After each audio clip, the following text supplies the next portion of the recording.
In this video, we're going to see how Laplace transforms are used to solve initial value problems. We're going to do this basic initial value problem that I have up here, which is fairly simple. We ordinarily wouldn't use a Laplace transform to do this sort of thing, but we'll use this relatively simple example to show us how the procedure works and then move on to more challenging things later. So it's a second order differential equation. We've got two initial conditions. We have the y value at time 0 is 2 and the derivative at time 0 is 3. And I've reproduced a very small part of our Laplace transform table. And what we actually need in this case is we need some other things that we haven't had on our table so far. So the first one is that if we take the Laplace transform of a derivative of a function, then that equals s times the Laplace transform of the function minus the initial value of the function, so f of 0. And if we take the Laplace transform of the second derivative, in that case, what we get is s squared times the Laplace transform of the function minus s times the initial value of the function and then minus the initial derivative value. So those are the things that we're going to need in order to tackle this ODE. So we take the differential equation and we apply these things. Now our function, rather than being f, is y. So I'll represent the transform with a capital Y. So the transform of the second derivative is s squared, capital Y of s, minus s times the initial value, which is 2. So that's s times 2. And then we have minus the initial derivative. And I can see already that I've got a little bit of a problem here with room. So let me move this down a little farther. So we have, again, s squared, capital Y of s, minus s times f of 0. Let me write it in the other order, 2s. Okay, so the 2 is the f of 0. And then we've got minus the first derivative at time 0, which is 3. Okay, so this part here is the Laplace transform of the second derivative. Then we have to add 3, and so let me actually put that second derivative transform in parentheses. And then we add 3 times the transform of the first derivative, so that's s y of s minus the initial value, 2, and then minus 10 times the transform of y, so that's just 10y of s. And on the other side, we do the Laplace transform of 0. I haven't given you that so far, but it turns out the Laplace transform of 0 is also 0. So this is what we arrive at. And so you can see this equation has no derivatives in it. And that's part of the point of working with Laplace transforms. What they do is they turn a differential equation into an algebra equation. And what we're trying to do is we're trying to find little y of t. Okay, that's our goal. Let me write it in here. Find y of t. So the idea is we try to solve this algebra equation for capital Y of s. And then if we can find it, then we try to do its inverse Laplace transform to find little y of t. So let me do some distributing here. And I'm going to gather some terms. So we have s squared y of s. And then farther along, we can see we have plus 3s y of s. And we have minus 10 y of s. So what I've accounted for so far is this part and this part, and this part. And so what's left now is minus 2s, and actually let me group those things together here like this. So those are all the terms that contain y of s. And then there's minus 2s, minus 3, minus 6 equals 0. So I'm going to do two things in one step. I'm going to move everything that doesn't have a y of s to the other side and actually combine the negative 3 and the negative 6. So that comes out to be 2s plus 9. Okay, so I've taken all these things and moved them to the other side of the equation and combined the 3 and the 6. On this other side, I'm going to factor the y of s out. So let me factor it out like this. Here's y of s times, and what's left then is s squared plus 3s minus 10, which you might notice bears a strong resemblance to the original differential equation, which was y double prime plus 3y prime minus 10y equals 0. So this corresponds to that part.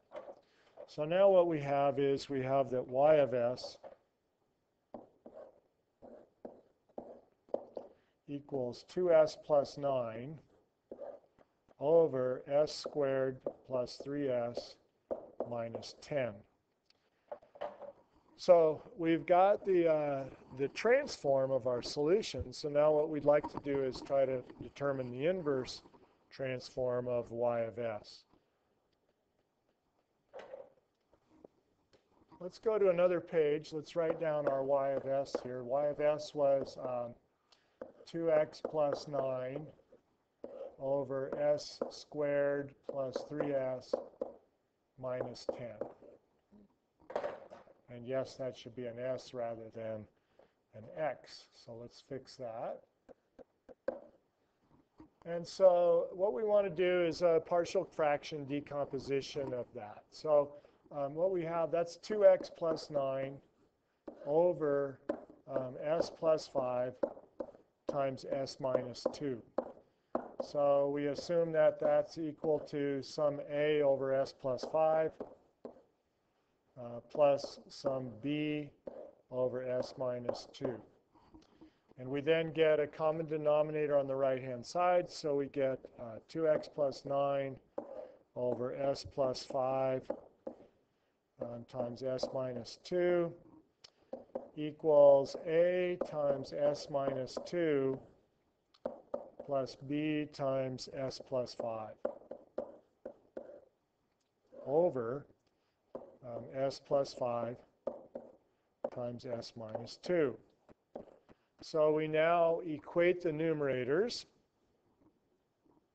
So, and let me move that over a little bit to the right. You'll see why in a moment. So I have 2x plus 9 equals a times s minus 2 plus b times s plus 5. So remember then what we do is we set s equal to 2 and to negative 5. So when s equals 2, what we have is 2 times 2 is 4 plus 9, so we have 13 equals, the term with the a goes away because we get 0 times a, so it equals b times 7. All right, so from that we can see that b equals 13/7.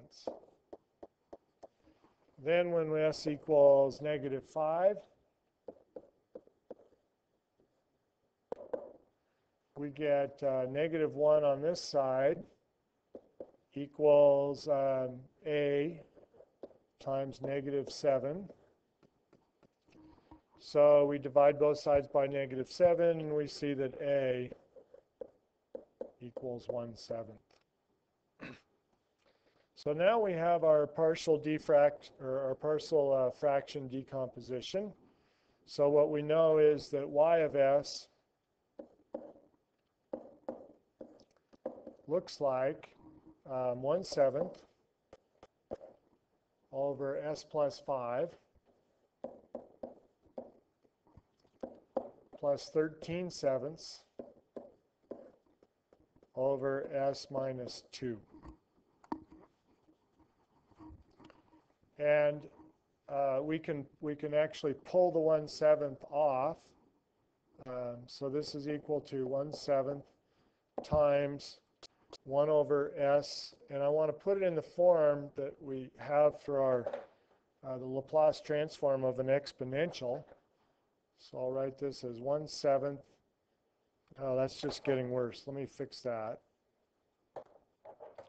So 1/7 times 1 over s plus 5.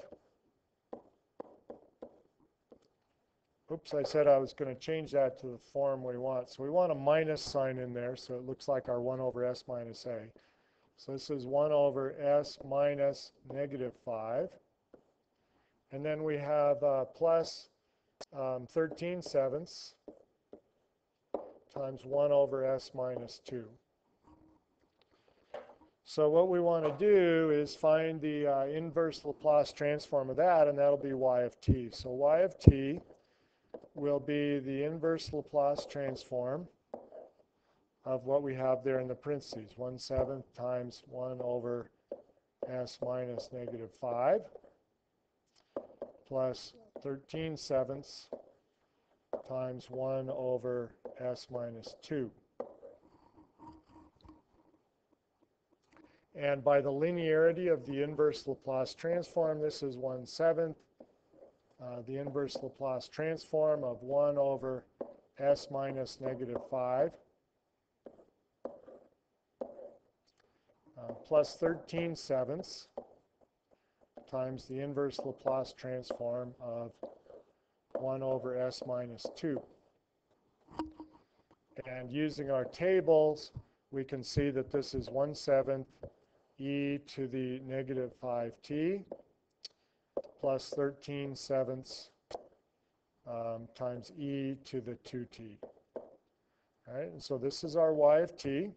This is in fact then the solution to the differential equation that we started with. So this is the solution to the original equation was y double prime plus 3y prime minus 10y equals 0, with y of 0 equaling 2 and y prime of 0 equaling 3.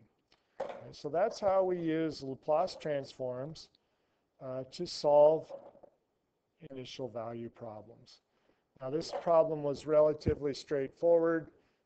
Later on in the course, we'll work with more challenging ones.